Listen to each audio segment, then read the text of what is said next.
ये कार्य में देख लो। किम बहुना रावण के बला बल का तो ज्ञान हमको करना ही चाहिए। रावण के मंत्री कैसे हैं, रावण की सभा कैसी है, रावण के सलाहकार कैसे हैं, रावण कैसे बोलता है, कैसे चलता है, कैसे गरजता है। तदल्पशेषम प्रशमीक्ष कार्यम, ये अल्पशेष कार्य रह गया है। इसलिए रावण की सेना, रावण की सेनापति, रावण के सेवक बुद्धिमान बलवान है, कैसे हैं, कितने हैं, ये सब मुझे देखना है। वो बुद्धिमान है अथवा बलवान है कि रावण जैसे ही है, क्या है, ये मुझे बला बल का ज्ञान जरूर करना है। इसलिए तदल्पशेषम प्रशमीक्ष कार्यम। क्यों अल्पशेष कार्य है? क्या अल्पशेष कार्य रह गया है? आगमन के प्रयोजन में, लंका आगमन के प्रयोजन में थोड़ा सा अंश अवशिष्ट है, बाकी सब हो गया है। लंका के आगमन प्रयोजन में थोड़ा सा कार्य अंशभूत में अवशिष्ट है, थोड़े रूप में अवशिष्ट है। तो हो क्या गया है? सबसे मुख्य कार्य तो माता का दर्शन था, देख लिया जीवित हैं, उनका आशीर्वचन प्राप्त हो गया, ये मुख्य कार्य है। उनकी कुशलता देख ली, परस्पर संवाद हो गया, परस्पर वार्ता हो गई, एक दूसरे की पहचान हो गई, ये मुख्य प्रयोजन सिद्ध हुआ। अब क्या है?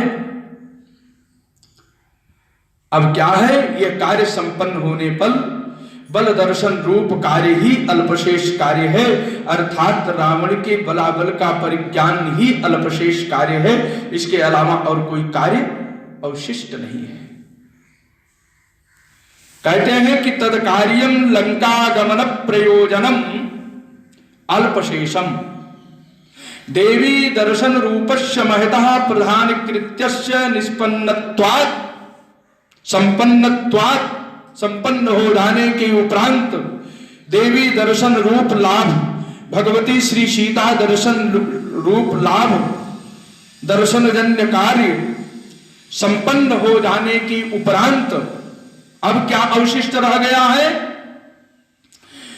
परबल दर्शन रूप, रावण बल दर्शन रूप, रावण समुदाय, सेनापति, मंत्री आदि दर्शन रूप, बलाबल दर्शन रूप जो कार्य है, अल्पशेषम कार्यम। परबल दर्शन रूपस्यानुसंगिकत्वाद अल्पशेषत्वम इत्यादयः इत्यर्थः। रावण दर्शन रूप जो अल्प कार्य है, यही अवशिष्ट कार्य है। अब इसका दर्शन तो करना चाहिए। देखि दुर्ग विशेष, भगवान ने क्या कहा था? देखि दुर्ग विशेष, जान की जान रिपु बल आओ। देखि दुर्ग, दुर्ग को देख लेना कैसा दुर्ग है। देखि दुर्ग, और क्या देखना? विशेष जानकी, जानकी का विशेष रूप से दर्शन करना कि कैसी है। देखि दुर्ग विशेष जानकी, और जान रिपु गति आओ। रिपु की गति, शत्रु की गति को देख लेना, बला बल का परिज्ञान करना। तो देख लंका कहां देखा? गिरी पर चढ़ी लंका ते ही देखी, अब कहीं न जाई अति दुर्ग विशेखी। लंका देख लिया। शीतल मिलन समारोह, सीता दर्शन जन्य लाभ, अभी अभी हम आप सुन रहे हैं, वो भी हनुमान जी को प्राप्त हो गया। बलाबल का परिज्ञान करना है, लेकिन कोई माध्यम दिखाई नहीं पड़ रहा है। हनुमान जी ने सोचा ये प्रमदावन बहुत सुंदर है, बहुत सुंदर प्रमदावन है, अत्यधिक सुंदर है, तो अब हम इसी को उजाड़ना प्रारंभ कर दें। बस हनुमान जी के मन में ये भाव आया और महाराज अपना कार्य करने लगे। तो साम, दान, भय और भेद साम दान भेद और दंड, ये 4 उपाय हैं। किस उपाय से कार्य किया जाए? तो कहा महाराज साम नीति का प्रयोग करें। तो कहा राक्षसों के प्रति साम नीति का प्रयोग करने में कोई लाभ नहीं है। कहा क्यों लाभ नहीं है? क्योंकि उनका स्वभाव अत्यंत क्रूर है, इसलिए साम नीति काम नहीं चलेगा। तो कहा महाराज दान नीति का प्रयोग कर ले। कहा ये तो प्रतिभाशाली है, सोने की लंका है, लंकापुरी है, ये तो प्रतिभा संपन्न है, धन संपन्न है, अर्थ से संपन्न है, वैभव से संपन्न है, इसलिए दान नीति से भी काम नहीं चलेगा। इनको धन दे करके क्या करूंगा? साम नीति से काम नहीं चलेगा, क्योंकि स्वभाव अत्यंत क्रूर है। राक्षसों को समझाना अच्छा नहीं, भैया अगर तुम शराब पी रहे हो तो शराब पी लो। अब शराबी को उपदेश देने लगे तो महाराज क्या कहेगा? 4 गाली देगा। वही बात है, राक्षसों को उपदेश देंगे तो कहते हैं बहुत उपदेश देने आए, हम तुमसे कब थोड़ी पढ़े लिखे। भगवान श्री विष्णु ने थोड़ा उपदेश देने लगे समुद्र मंथन में देव राक्षसों को। कहा ऐसा है कि हमने समुद्र मंथन कार्य में हम भी सहयोग कर रहे हैं, तो हम तो सर्प के सिर की ओर हैं, आप पूंछ पकड़ लो, क्योंकि विषाक्त जो विष है वो सर्प के मुख से निकलेगा, पूंछ की ओर से तो विष निकलेगा क्या? नहीं। और तुम पूंछ पकड़ लो। अब वो उपदेश अच्छा नहीं लगा, वो तो भगवान को कटु वचन कहने लगे। क्या देवता ही कश्यप की संतान है? हम भी कश्यप के पुत्र हैं। भगवान तो सोच रहे थे कि हम पूंछ की ओर लग जाएं, लेकिन अभी पहले लग जाते तो कहते कि पूंछ आपने पकड़ लिया, हमको उसके मुख की ओर कर दिया। तो भगवान ने सोचा नहीं, ये काम नहीं बनेगा, हम भी पहले सिर की ओर लग जाते हैं, तो सिर की ओर लग गए। अब जब पूंछ की ओर भेजने लगे तो बिगड़ गए थे दैत्य लोग। कहा कि हम इनसे कम थोड़ी हैं। वयम कश्यप दायादाहा, हम भी कश्यप की संतान हैं, हम भी ब्राह्मण पुत्र हैं, हम इनसे कम नहीं हैं, हम कश्यप के पुत्र हैं। अच्छा, तो भगवान ने कहा ठीक है।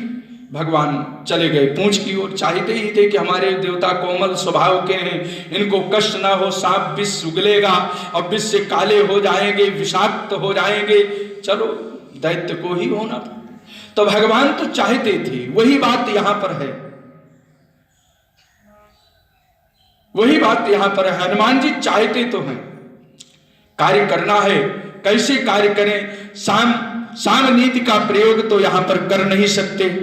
रही बात दान की व्यवस्था, दान की व्यवस्था से प्रतिभा संपन्न, प्रभाव संपन्न, वैभव संपन्न राक्षसों को दान नहीं चाहिए, धन नहीं चाहिए, तो साम निकल गया, दान निकल गया।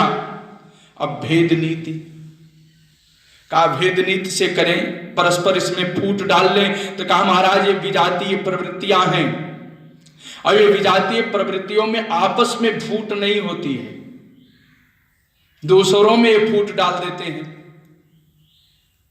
ये आपस में फूट इनमें नहीं होती है। ये महाराज लड़वे नहीं करते, ये तो भगवान की माया से मोहित होकर के लड़ते हैं। अब बताइए, समुद्र से अमृत निकला, अमृत लेकर के भगे। महाराज ये लड़ने वाले नहीं थे, लेकिन ये देवता तो हाथ जोड़ करके खड़े हो गए। भगवान ने कहा क्या बात है? कहा प्रभु ले गए।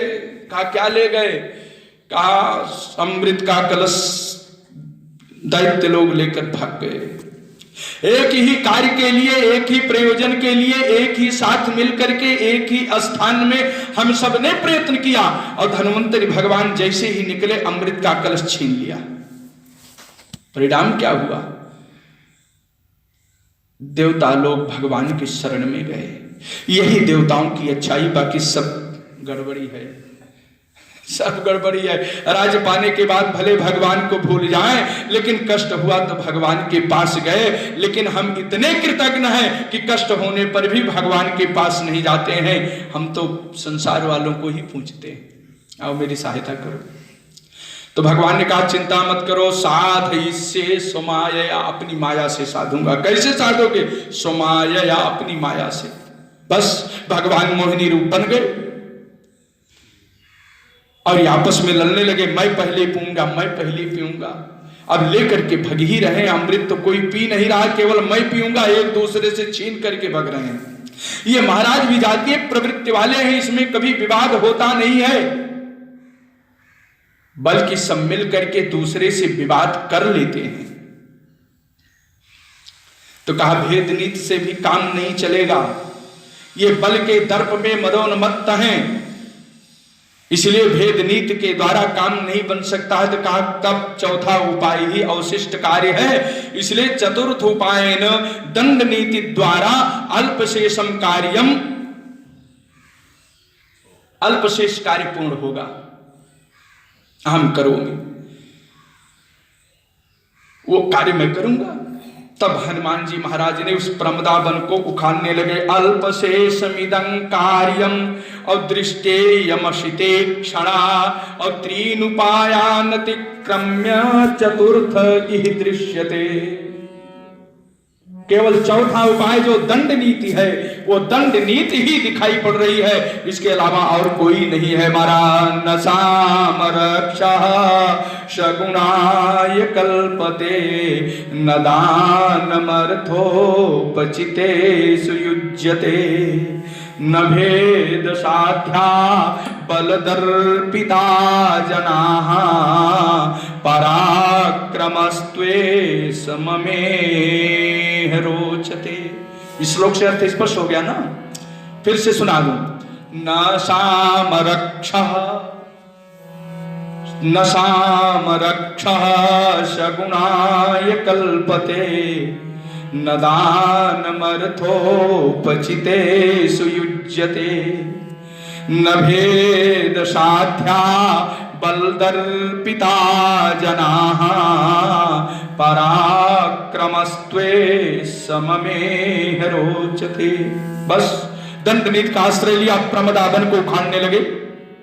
महाराज बहुत सुंदर बगीचा था, बहुत सुंदर सुहावना और घना बगीचा था। हनुमान जी तुरंत उसको बिगाड़ने लगे, वृक्षों को उखाड़ करके वृक्षों पर दे मारते। महाराज जो भी आता उसको भी सीताराम समाप्त कर देते और उसको इतना उदाहरण कि इदं विध्वंसयिष्यामि शुष्कं वनमिवानलः अस्मिन् भगने ततः कोपं करिष्यति सरावणः।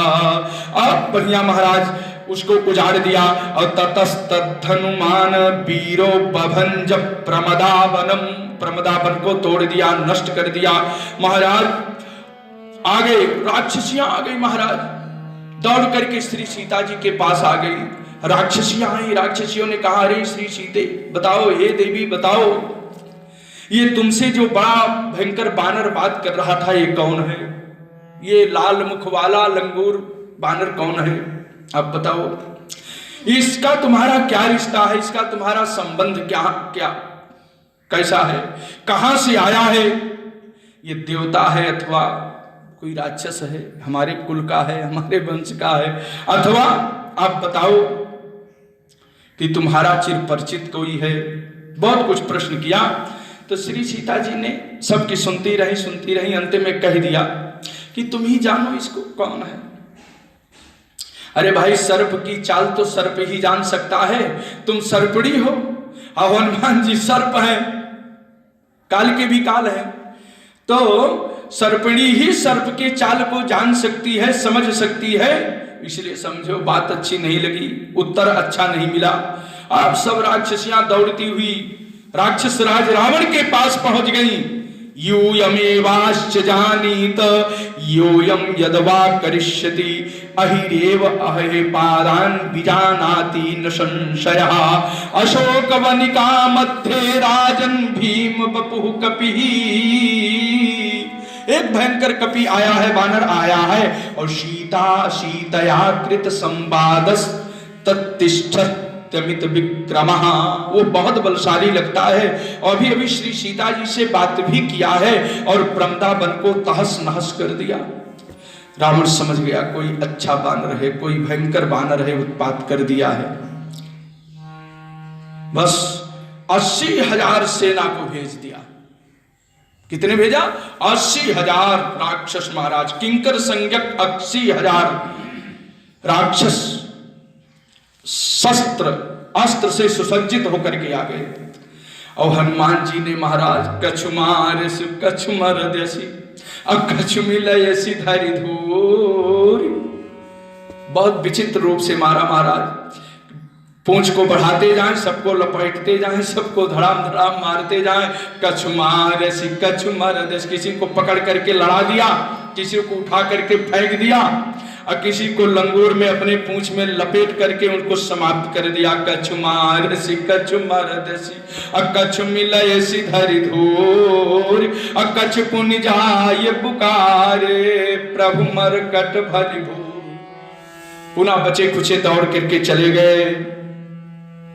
अब पुकारने हनुमान जी सीताराम रावण के पास। अब हनुमान जी 80,000 किंकर संज्ञक राक्षसों को, ससैन्य युक्त शस्त्र युक्त राक्षसों को मार करके कहां पर आ गए? द्वार पर आकर के खड़े हो गए। 4 श्लोक, बहुत बढ़िया। जयत्यति बलो रामो, जयत्यति बलो रामो लक्ष्मणश्च महाबलः, और राजा जयति सुग्रीव राघवेणाभिपालितः। बहुत सुंदर श्लोक है, बहुत अच्छी व्याख्या है। हमारे गोविंद राज जी ने इसकी बहुत सुंदर टीका की है, बहुत अच्छे भावों को का प्रयोग किया है। हम तो इसमें कहते हैं धर्म अर्थ काम मोक्ष 4 पुरुषार्थों का दिग्दर्शन हो रहा है। 4 श्लोकों में 4 प्रकार के पुरुषार्थ दिखाई पड़ रहे हैं। जयत्यति बलो रामो लक्ष्मणश्च महाबलः,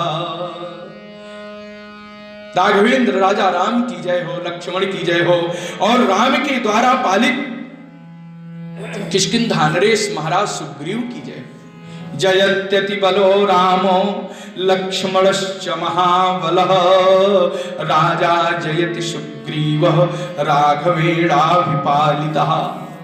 अब ये मंगलानुशासन है, यही भक्तों की धर्म की परिभाषा हो जाती है। मंगलानुशासन, भगवान का मंगलानुशासन, भगवान की जयकार, भगवान के लिए जय ध्वनि, भगवान के लिए प्रशस्ति वाक्य, समादरणीय वाक्यों का प्रयोग भगवान के लिए मंगलानुशासन। जयत्यति बलो राम लक्ष्मणश्च महाबलः, राजा जयति सुग्रीवो राघवेणाभिपालितः। तीसरा दे रहे हैं कि दूसरा दासोऽहं कौशलेन्द्रस्य रामस्याक्लिष्टकर्मणः,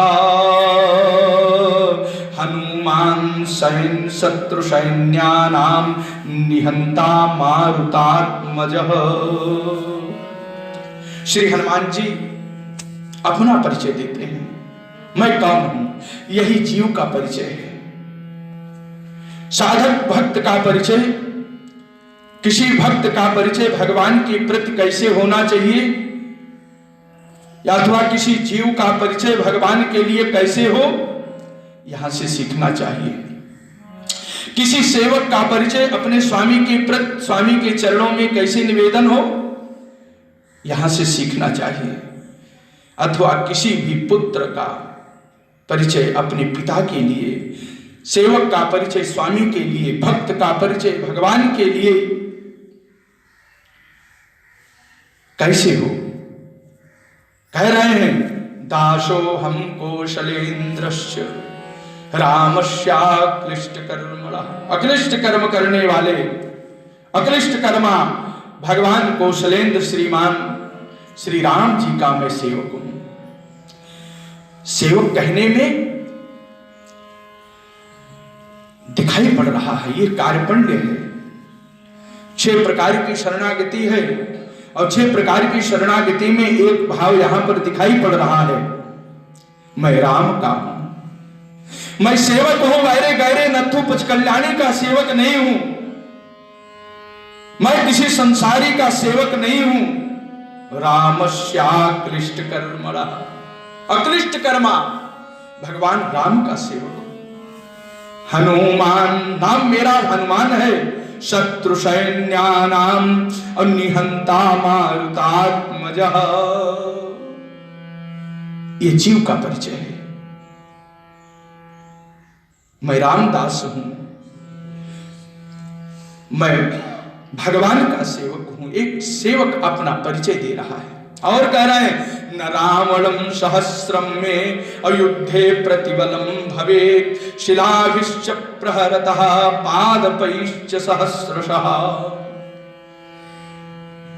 महाराज युद्धे प्रतिबलम न मे भवेत्, इस युद्ध में मेरा कोई सामना नहीं कर सकता है। हजारों शिलाखंडों के द्वारा, हजारों वृक्षों के द्वारा, हजारों हजारों रावण मेरे सामर्थ्य का सामना नहीं कर सकते हैं, मेरे बल का सामर्थ्य नहीं कर सकते हैं।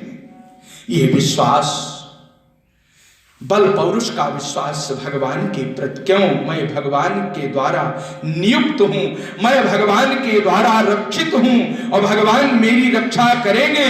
रक्षिष्यति विश्वास, यह विश्वास है श्री हनुमान जी के अंतःकरण में।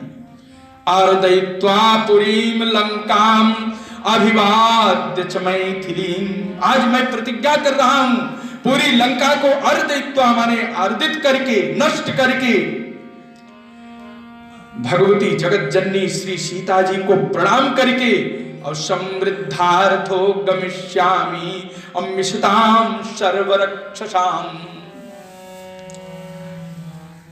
स्वयं रक्षित सुरक्षित होता हुआ समृद्धार्थो गमिष्यामि, जैसे आया था वैसे ही श्री सीताराम के तेज से संपन्न, आशीर्वचन से संपन्न, समर्थ हुआ मैं हनुमान यहां से राम के पास जाऊंगा। 4 श्लोकों में बहुत सुंदर घोषणा किया। ये 4 श्लोकों में श्री हनुमान जी की घोषणा है। इस घोषणा को सुन करके, गर्जना को सुन करके कितने तो महाराज प्राण त्याग दिए, कितने राक्षस समाप्त हो गए कि मैं अक्लिष्ट कर्मा कौशलेंद्र भगवान श्री राम का दूत हूं।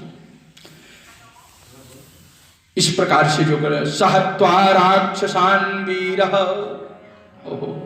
और किंकरान मारुतात्मजः अयोध्याकांक्षी महावीरस्तोरणम समवस्थितः।